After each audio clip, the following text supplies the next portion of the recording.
তুলাই বলটা নিয়ে আপন মনে খেলছে। আজ চিৎকার করছে না, কাঁদছে না। কাঁদবে কেন? মা যে সঙ্গে আছে। নীলিমা ওর দিকে তাকিয়ে থাকে অনেকক্ষণ। কি সুন্দর তুলাইকে দেখতে। চোখ দুটো একদম ওর বাবার মতো। গালগুলো কি সুন্দর ফর্সা আর লাল। তবে হাসিটা একদম নীলিমার মতো। নীলিমার হাসিটা এত সাধারণ, এত সাবলীল যে শত ভিড়ের মাঝেও আলাদা করে নজর কাড়ে। নীলিমার এই হাসিতেই পাগল হয়েছিল অতনু। অথচ আজ আপনি নীলিমা সরকার? চমকে ওঠে নীলিমা। বয়স্ক মতন এক লোক, এই প্রতিষ্ঠানের প্রধান মনে হয়। বলছি মা, তুমি? আমি নীলিমা। ও বুঝি নয়ন? খুব মিষ্টি দেখতে। ওর বাবা আসেনি? কি বলবে নীলিমা, ওর তো বাবা আসেনি। কেন আসেনি কি জানাবে? বুঝেছি মা, কিছু বলতে হবে না। তবে তোমাকে একটু অপেক্ষা করতে হবে। আসলে ফাদার একটু বাইরে গেছেন কি না। ওহো, আজ ফিরবেন না? ফোনে তো আজকের কথাই হয়েছিল। কিন্তু একটা বাচ্চার কেস চলে এসেছে হঠাৎ, তাই সকাল সকাল বেরিয়ে গিয়েছেন। তবে বিকেলের আগেই ফিরবেন। আইনি কাজগুলো সেরেই। তোমাকে ঘন্টা দুয়েক বসতে হবে। বেশ, আমি আছি। একটা কথা বলবো মা? বলুন। এই ধরনের বাচ্চারা খুব সেনসিটিভ হয়। অল্পতেই খুশি, আবার অল্পতেই রাগ। এদের সামলানোও খুব মুশকিল। বলছি, হঠাৎ করে নয়ন পারবে তো? কি করব ফাদার, আমার যে আর উপায় নেই। বুঝি মা, মেয়েদের সংসারই আগে। তবে তুমি কিন্তু এখন একজন মাও।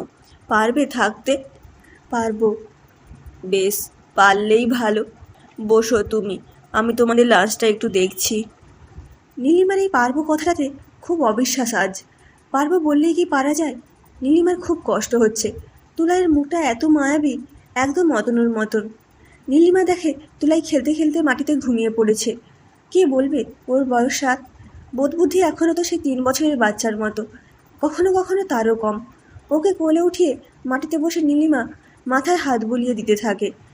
মায়ের গন্ধ পেয়ে তুলাই আরও আঁকড়ে ধরে নীলিমাকে। আঁচল দিয়ে ছেলের কপালের ঘাম মুছতে থাকে। মুখ দিয়ে গড়িয়ে পড়া লালা মুছে দেয় নীলিমা। চোখ আজ হঠাৎই বাঁধ মানে না। তুলাইকে রেখেও কিভাবে যাবে? প্রথম যেদিন তুলাই হলো, সবাই কি খুশি। অতনু পুরো নার্সিংহোমে মিষ্টি খাইয়েছিল সেদিন। অতনু, অতনুর মা, অতনুর বাবা সবাই ছেড়ে চেয়েছিল। হয়েও ছিল তাই। তারপর ঘটা করে অন্নপ্রাশন। কোনো আত্মীয় পরিজন বাদ ছিল না। আহা নীলিমা, কি হয়েছে রে তোর ছেলেটা দেখতে? একদম রাজপুত্তুর। এই আনন্দি, নজর দিবি না ছেলের ওপর একদম, বলে দিচ্ছি। আমার নাতি কিন্তু।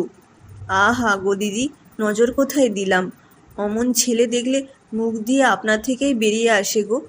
সেই তুলাই ধীরে ধীরে বড় হয়, চিৎকার দুষ্টুমিতে বাড়ি মাতিয়ে রাখে। অথচ ওর বোধবুদ্ধি বাড়ে না। 3 বছরের একটা বাচ্চা, অথচ হাজার বোঝালেও বোঝে না। বাড়ির বাইরে বেরোতে হয় না, যেটা সেটা মুখে দেয়। ছাদে উঠলে ধাক্কা দিয়ে দেয় ঠাকুমাকে। কি দোষী ছেলে গো তোমার বৌমা, হাড় মাস জ্বালিয়ে খেলে। এখনও তো ছোট মা। কি আর ছোট গা, এমনি বুদ্ধি তো নাই, শয়তানি বুদ্ধি 16 আনা। নীলিমা ভাবে ও বড় হলে ঠিক হয়ে যাবে, কিন্তু বড় হতে হতে কিছুই পাল্টায় না। সেই একই পরিস্থিতি, বরং দুষ্টুমি আরও বাড়ে। স্কুলে ভর্তি করানো হয়, কিন্তু রোজ রোজ কমপ্লেন, হঠাৎ রেগে যাওয়া, যাকে তাকে ধরে মারা, এমনকি টিচারদেরও ছাড়ে না। অবশেষে স্কুল থেকেও ছাড়ান। আমি তো বুঝতে পারছি না তুলাই এমন কেন করছে। তুমি কি ওকে সামনে রাখতে পারো না? আমি থাকলে তো কিছু করে না গো, শান্ত হয়েই থাকে। অন্যদের কাছে গেলে যে কি হয়। 5 বছরের একটা বাচ্চা, অথচ তার বুদ্ধি দেখো, কিছুই মনে রাখতে পারে না ঠিকঠাক। কার সাথে কি কথা বলতে হয় জানে না, যখন তখন রেগে যায়। এসব কি? আমার তো চিন্তা হচ্ছে, এভাবে ছেলেকে মানুষ করব কি করে। একবার ডাক্তার দেখায় না তুলাইকে? অনেক সময় বুদ্ধি দেরি করে হয় কিছু বাচ্চার। ডাক্তার না দেখালে অবশেষে ডাক্তার জানান দেয় অটিজম। তবে আপনারা লাকি যে আপনার বাচ্চা ঠিকঠাক চলতে ফিরতে পারে। অনেক বাচ্চাদের ক্ষেত্রে এটাও পসিবল হয় না। এ ধরনের বাচ্চারা স্বাভাবিক বাচ্চাদের মতো নয়। তাদের বোধবুদ্ধি দেরি করে হলেও তাদের আবেগটা কিন্তু স্বাভাবিক মানুষের চেয়ে বেশি। তাই ওকে অন্যভাবে একটু আলাদা যত্নে বড় করতে হবে। অনেকটা আদর আর সময় দিয়ে। যদি সঠিক পরিচর্যা পায়, একদিন অনেকটাই স্বাভাবিক হয়ে উঠবে ও। বাড়ি ফিরে সেদিন ছিল খাঁ খাঁ শূন্যতা। হায় রে, আমার কি সর্বনাশ হলো রে! শেষ পর্যন্ত এমন ছেলে একটা পেটে ধরলি হতভাগী। আমার অতনুর কি হবে গা, হায় ভগবান! নীলি, তুমি নয়নকে ঘুম পাড়িয়ে দাও, যাও। সেই রাতে তুলাইকে ধরে কত যে কেঁদেছে নীলিমা, তা যদি অতনু দেখত। সারা রাত বাড়ির বাইরে ছিল অতনু। এমনটা আগে কোনোদিন করেনি। এই অতনুকে কত বছর ধরে চেনে নীলিমা। কলেজের প্রেম গড়িয়েছে বিয়ে অবধি।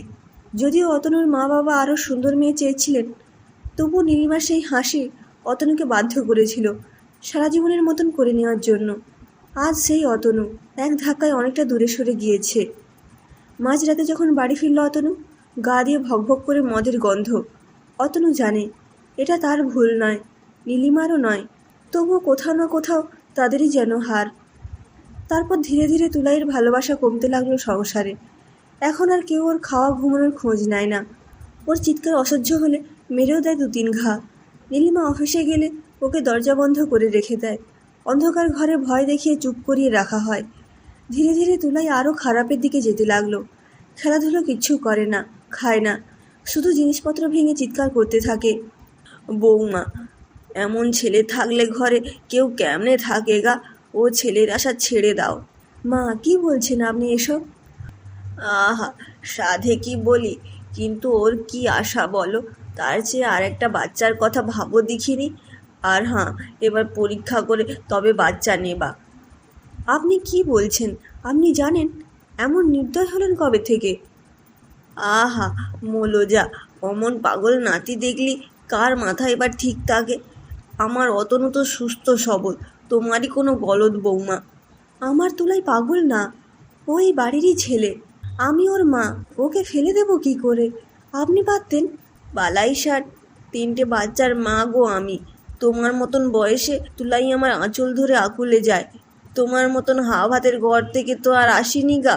তোমার গলদেই আজ আমার সংসার অতনু সব ছারখার হয়ে যাচ্ছে। পারো তো ওই বাচ্চাকে বিদায় দেও, আর নতুন করে ভাবো। আর যদি ওই বাচ্চা নিয়ে অফিস ছেড়ে সারাদিন আদিক্ষেতা করে মরতেই হয়, তো অন্য জায়গায় গিয়ে মর্গে যাও, নেহাত ভালো মানুষ দেখে। নয়তো ঘাড় ধাক্কা দিয়ে বের করে দিতেম। মরণ, বুড়ো ধামড়া ছেলে, আবার ঘুম পাড়াতে হয়, গা জ্বলে যায়। নীলিমা কি বলবে জানে না। যে সংসারে 8 বছর ধরে আছে, সেই সংসার থেকে এটাই প্রাপ্য ছিল। নয়নের নিষ্পাপ চোখটা কি ওরা দেখে না? ওর ঠামা ঠামা ডাকে কি ওদের মন গলে না? এত পাথর মানুষ হয়? সবটাই বুঝি স্বার্থ। তুলাই আর 5টা ছেলের মতো পড়াশুনো করবে না, অফিস যাবে না, ফার্স্ট হওয়ার প্রতিযোগিতায় নামবে না, বাবা মা বড় করে বলতে পারবে না যে আমার ছেলে ডাক্তার বা কোনো অফিসের অফিসার। তাই বলে কি নয়নের কোনো দাম থাকবে না? নাম কিনবে, তাই দিয়ে কি সন্তানের দাম বিচার হয়?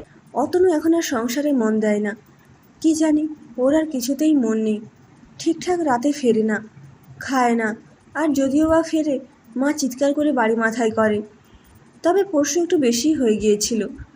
অফিসে অনেক কাজ জমা পড়ে যাওয়ায় নীলিমাকে অনেকক্ষণ থাকতে হয় অফিসে।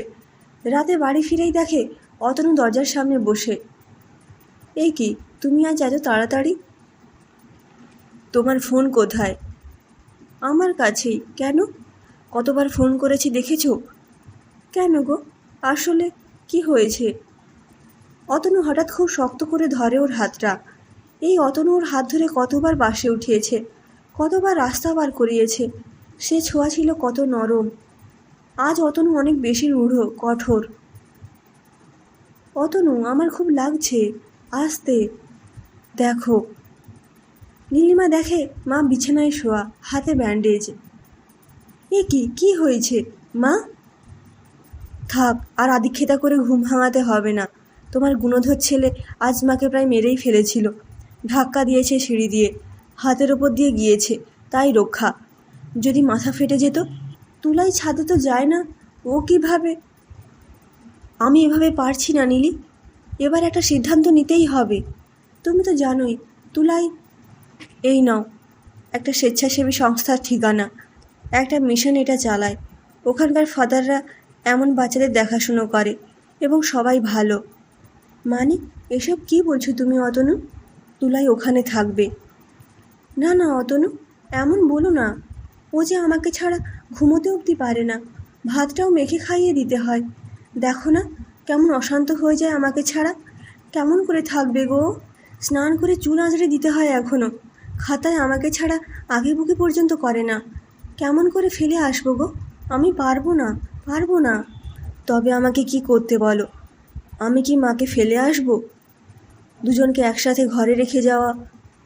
আমি থাকি ঘরে, মাকে কিচ্ছু করতে হবে না। আমি দেখভাল করব, দেখো। কাউকে জ্বালাবে না, কিচ্ছুটি করবে না। ওকে নিয়ে আমি ছাদের ঘরটায় থাকবো, নিচে অবধি নামতে দেব না। এটা কোনো সমাধান না নীলি। তাকিয়ে দেখেছো নিজের দিকে? এভাবে চলতে থাকলে আমরা আমাদের মতন করে কবে গুছিয়ে নেব বলতে পারো? ও তোমার ছেলে নয়? কেমন করে তুমি এমন বলতে পারলে বলো? বলো আমাকে। তোমাকে বাবা করে জড়িয়ে ধরে, তোমার বুকে কি একটুও মায়া হয় না? আমি কি পাথর? আমার কি কষ্ট নেই? কিন্তু আমাদের মতন স্বাভাবিক মানুষেরা ওকে কষ্ট ছাড়া কিচ্ছু দিতে পারবো না। সেদিন রাগের মাথায় যখন হাত তুললাম, তুমি জানো না আমি কত কষ্ট পেয়েছি। বুঝে গিয়েছি অতনু। মাঝে মাঝে ভাবি, অস্বাভাবিক ও না আমরা। নিজেকে আর কোনোদিনও বাবা বলে পরিচয় দেবে না। মনে মনে একটু লজ্জিত হও। নীলি, তোমার পা ধরে এইটুকু চাইলাম। ঘরের ছেলেকে ঘরছাড়া করে সুখী তোমরা, তাই না? বেশ, তাই হবে।